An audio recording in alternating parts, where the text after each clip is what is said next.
The Sagrada isn't just a church.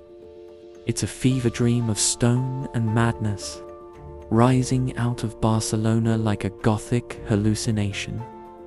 Gaudí, the twisted genius behind this monumental beast, took one look at tradition and set it on fire.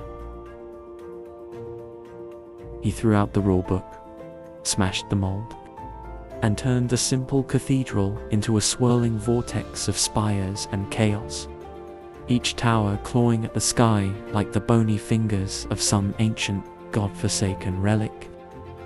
There is an unsettling beauty in its contours, stone twisted and braided as if struggling to escape its own mass. Gaudí's vision is not easily understood, asking more questions than it answers. He was consumed by the impossible.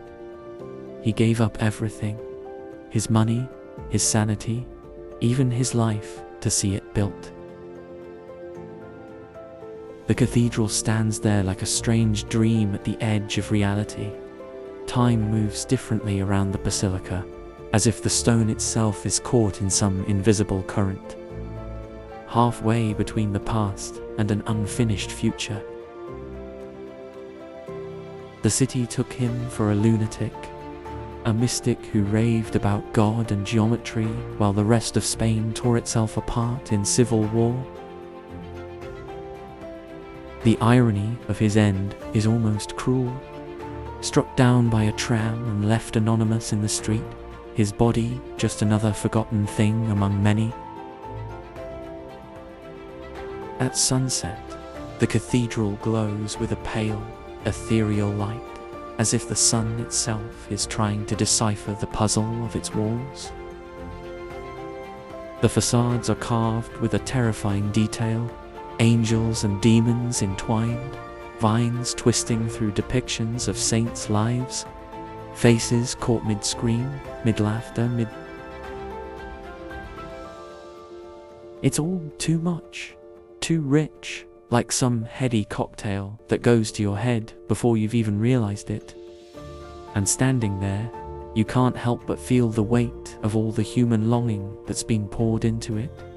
Each stone a piece of someone's desire to touch the divine. Perhaps the greatest irony is that, in its incompletion, it reveals more about the fragile human need for perfection than if it ever stood finished and pristine.